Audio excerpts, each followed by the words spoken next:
بسم اللہ الرحمن الرحیم یا ایہا الذین آمنوا اتقوا اللہ ولتنظر نفس ما قدمت لغد واتقوا اللہ ان اللہ خبیر بما تعملون۔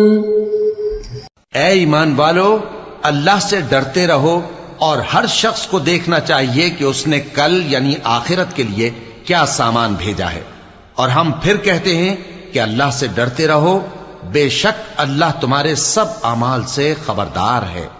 بسم اللہ الرحمن الرحیم، الحمد للہ رب العالمین، والصلاة والسلام على اشرف الانبیاء والمرسلین وعلى آلہ واصحابہ اجمعین ومن تبعہم بإحسان الى یوم الدین۔ قابل صد احترام حضرات شائقین و شائقات سچا پیغام، السلام علیکم ورحمۃ اللہ وبرکاتہ۔ آج کی محفل میراث النبی کے نورانی پروگرام میں آپ کا استقبال ہے۔ اہلا و سہلا مرحبا۔ ہم آپ تمام حضرات و مستورات کا خیر مقدم کرتے ہیں۔ محترم حضرات و خواتین، تعلیم کا آغاز ہو رہا ہے۔ سب سے پہلے آداب تعلیم کا لحاظ کرتے ہوئے تعلیم کی طرف متوجہ ہو جائیں۔ پورے دھیان سے سننا، عمل کی نیت سے سننا اور تبلیغ کی نیت سے سننا، یعنی سنی ہوئی باتیں دوسروں تک پہنچانے کے جذبے سے سننا۔ چند خاص آداب تعلیم ہیں، امید ہے کہ آپ حضرات ان آداب کا ضرور خیال رکھیں گے۔ جزاکم اللہ۔ بسم اللہ الرحمن الرحیم۔ اطاعت نبوی کی حیرت انگیز مثال۔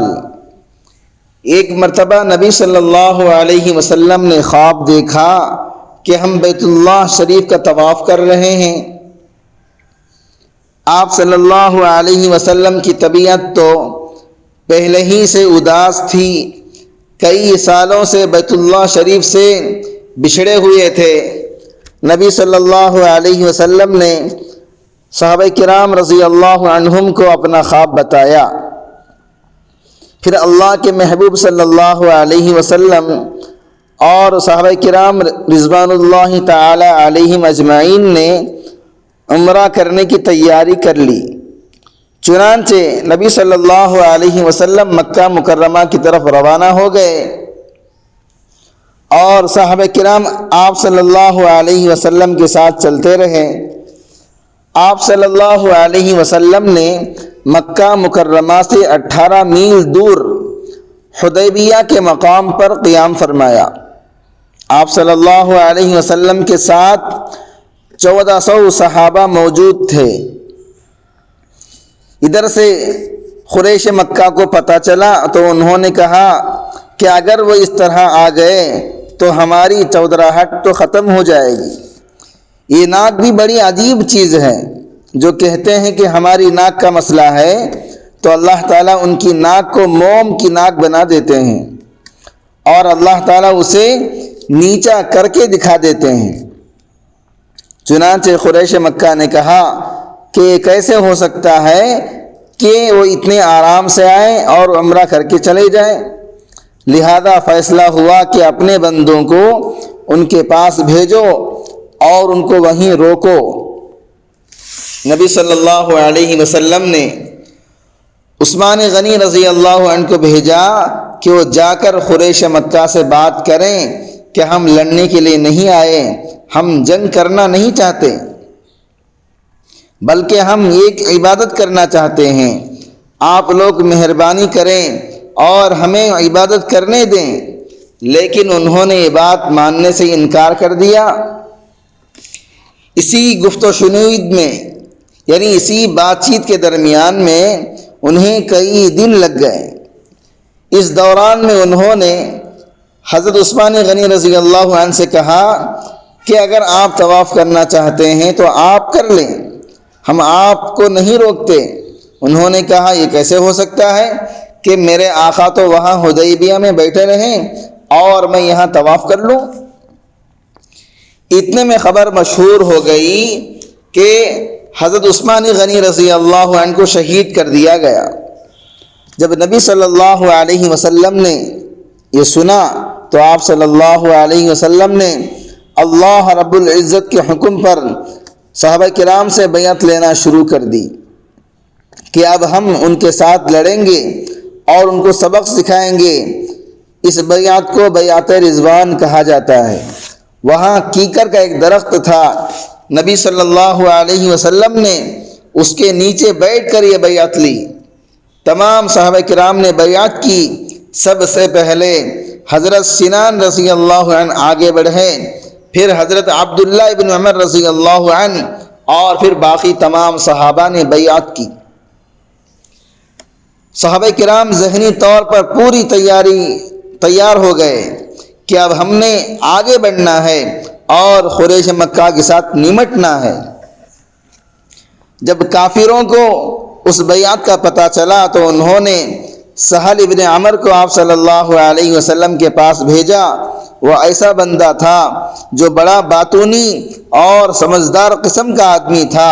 وہ بادشاہوں کے دربار میں آتا جاتا تھا، اسے بات کرنے کا سلیقہ آتا تھا، وہ بات کا دھنی آدمی تھا اور حالات سے نمٹنا اسے اچھی طرح سے آتا تھا۔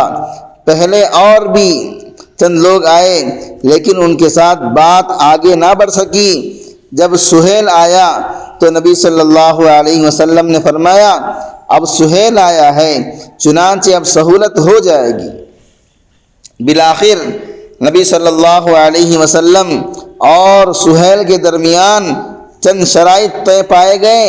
مثال کے طور پر اس سال مسلمان بیت اللہ کی زیارت کیے بغیر واپس چلے جائیں اور اگلے سال آئیں تو ہم ان کو عمرہ کرنے کی اجازت دے دیں گے۔ قریش مکہ کا کوئی آدمی اگر بھاگ کر مسلمان ہو جائے گا تو وہ واپس کرنے کے پابند ہوں گے، اور جو مسلمانوں میں سے بھاگ کر کافر ہو جائے گا اس کو واپس نہیں کیا جائے گا۔ یہ شرائط صحابہ کرام کی سمجھ سے بالاتر تھیں۔ صحابہ کرام اپنی ایمانی غیرت کی وجہ سے اس سوچ میں تھے کہ ہم ان کے ساتھ اتنا دب کر کیوں صلح کریں، یہ ذرا ہمارے ساتھ لڑائی تو کر کے دیکھ لیں۔ نہ خنجر اٹھے گا نہ تلوار ان سے، یہ بازو میرے آزمائے ہوئے ہیں۔ ہم نے بدر اور احد میں ان پر ہاتھ کھولا ہوا ہے، ہمیں ان سے لڑنے اور گھبرانے کی کوئی ضرورت نہیں۔ مگر نبی صلی اللہ علیہ وسلم ان کی شرائط پر آمادہ ہو گئے، تیار ہو گئے۔ معاہدہ لکھنے والے حضرت علی رضی اللہ عنہ تھے۔ جب انہوں نے شروع میں بسم اللہ لکھی تو اس پر سہیل نے اعتراض کیا، بسمک اللہم لکھیں۔ خیر انہوں نے یہی لکھ دیا۔ اس کے بعد حضرت علی رضی اللہ عنہ نے لکھا یہ محمد رسول اکرم صلی اللہ علیہ وسلم اور قریش مکہ کے مابین ایک معاہدہ ہے۔ اس پر اس نے پھر ٹوکا اور وہ کہنے لگا اگر ہم ان کو رسول مان لیتے تو پھر جھگڑا ہی نہیں تھا، اس لیے محمد رسول اللہ کے بجائے محمد ابن عبداللہ لکھیں۔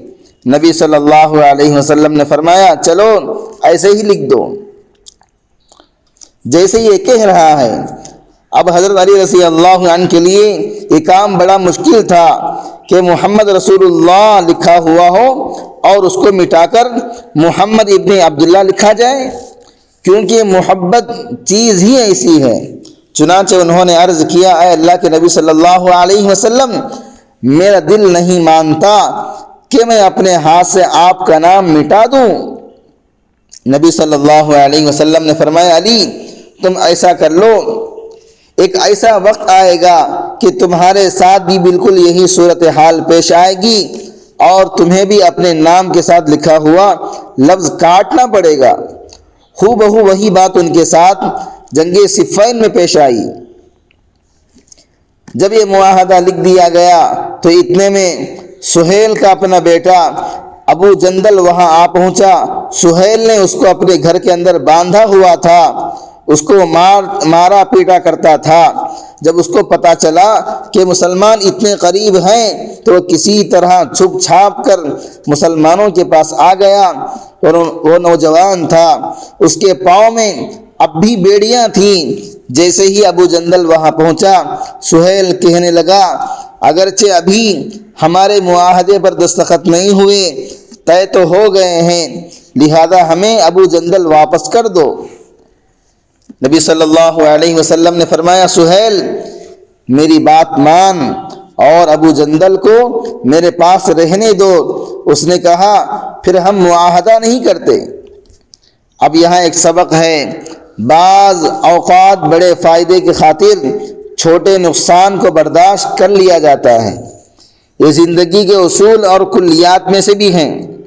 جیسے اگر کپڑے کی مارکیٹ میں آدمی لوہے کی بھٹی بنا دے جس میں خوب دھواں ہوتا ہو اور لوگوں کے کپڑے خراب ہوتے ہوں، تو حکومت کو اختیار ہے کہ اس بھٹی کو زبردستی بند کروا دیں، کیونکہ اس میں دوسروں کا نقصان ہے۔ اب سہیل کے کہنے پر نبی صلی اللہ علیہ وسلم ابو جندل کو واپس کرنے پر آمادہ ہو گئے۔ جب آپ صلی اللہ علیہ وسلم نے آمادگی کا اظہار کیا تو سہیل اٹھا اور اس نے مسلمانوں کے سامنے ابو جندل کو مارنا شروع کر دیا۔ وہ تھپڑ مارتا رہا اور ابو جندل روتا رہا۔ کیا آپ سوچ سکتے ہیں اس وقت صحابہ کرام کی کیا کیفیت ہوئی ہوگی؟ ان کے لیے بہت بڑی آزمائش تھی۔ اس واقعے سے صحابہ کرام کے دل اتنے دکھی ہوئے کہ سیدنا عمر فاروق رضی اللہ عنہ نبی صلی اللہ علیہ وسلم کی خدمت میں حاضر ہو کر عرض کرنے لگے، اے اللہ کے نبی صلی اللہ علیہ وسلم، ہم اتنا دب کر ان سے کیوں معاہدہ کر رہے ہیں؟ اس کے جواب میں نبی صلی اللہ علیہ وسلم نے ارشاد فرمایا، میں اللہ کا رسول ہوں، میں اللہ کی نافرمانی نہیں کر سکتا اور وہ میرا مددگار ہے۔ عمر فاروق رضی اللہ عنہ یہ جواب سن کر خاموش ہو گئے۔ پھر سیدنا صدیق اکبر رضی اللہ عنہ کے پاس آئے اور ان سے بھی یہی بات کی، ابو بکر ہم اتنا دب کر کیوں صلح کر رہے ہیں؟ صدیق اکبر نے فرمایا، عمر کیا تم جانتے ہو نبی صلی اللہ علیہ وسلم اللہ کے رسول ہیں؟ جواب دیا، جی ہاں۔ سوچ کی وحدت دیکھیے، جو جواب نبی صلی اللہ علیہ وسلم نے حضرت عمر کو دیا تھا ہو بہو وہی جواب صدیق اکبر نے بھی دیا۔ چنانچہ عمر فاروق رضی اللہ عنہ خاموش ہو گئے۔ اتنے میں نبی صلی اللہ علیہ وسلم نے صحابہ کرام کو فرمایا کہ تم جو قربانی کے جانور لائے تھے ان کو قربان کر دو اور اپنے احرام اتار لو۔ اللہ کے محبوب صلی اللہ علیہ وسلم یہ کہہ کر اپنے خیمے میں تشریف لے گئے۔ کتنا مشکل کام تھا، صحابہ حیران تھے، یہ بات ان کی سمجھ میں نہیں آ رہی تھی، ان کے دل آمادہ ہی نہیں ہو رہے تھے۔ ان کو رہ رہ کر یہ سوچ آتی کہ اللہ کے نبی صلی اللہ علیہ وسلم نے خواب بھی دیکھا اور پھر ہم اتنا قریب آنے کے باوجود احرام اتار کر واپس چلے جائیں۔ محترم ناظرین کرام، اس دینی اور ایمانی بیان کو سننے کے دوران ہی اس کو لائک کر دیجئے اور شیئر بھی کر دیجئے تاکہ دوسرے بھی اس سے فائدہ اٹھا سکیں۔ اللہ آپ کو جزائے خیر عطا فرمائے۔ حضرت ام المؤمنین ام سلمہ رضی اللہ عنہ اس سفر میں آپ صلی اللہ علیہ وسلم کے ساتھ تھیں۔ جب نبی صلی اللہ علیہ وسلم اپنے خیمے میں تشریف لے آئے اور ان کو صورتحال بتائی کہ یہ میں نے انہیں کہا کہ قربانی کریں اور یہ ابھی کسی سوچ میں بیٹھے ہیں، اب ام المؤمنین حضرت ام سلمہ رضی اللہ عنہا نے ایک بہت ہی اچھا مشورہ دیا۔ انہوں نے کہا، اے اللہ کے نبی صلی اللہ علیہ وسلم، ان کے دل میں عمرہ کرنے کا اتنا شوق ہے کہ ان کے دل آمادہ نہیں ہو رہے ہیں، آپ باہر تشریف لے جائیں، ان کے سامنے اپنے جانور کو قربان کر کے احرام اتار دیجئے۔ جو آپ کریں گے یہ سب وہی کریں گے۔ نبی صلی اللہ علیہ وسلم کو ان کا مشورہ پسند آ گیا، چنانچہ جب آپ صلی اللہ علیہ وسلم نے آ کر جانور ذبح کیا اور احرام اتارا تو صحابہ نے بھی نبی صلی اللہ علیہ وسلم کو دیکھ کر اسی طرح کیا۔ صحابہ کرام نے نبی صلی اللہ علیہ وسلم کی جو یہ بات مانی تو اس کے بدلے میں اللہ تعالیٰ نے ان کو مطاع بنا دیا۔ نبی صلی اللہ علیہ وسلم نے ارشاد فرمایا، اصحابی کالنجوم بأیہم اقتدیتم اہتدیتم، میرے صحابہ ستاروں کے مانند ہیں، تم جس کی بھی اتباع کرو گے ہدایت پا جاؤ گے۔ کفارہ مجلس کی دعا پڑھ لیجئے۔ سبحانک اللہم وبحمدک، اشہد ان لا الہ الا انت، استغفرک واتوب الیک۔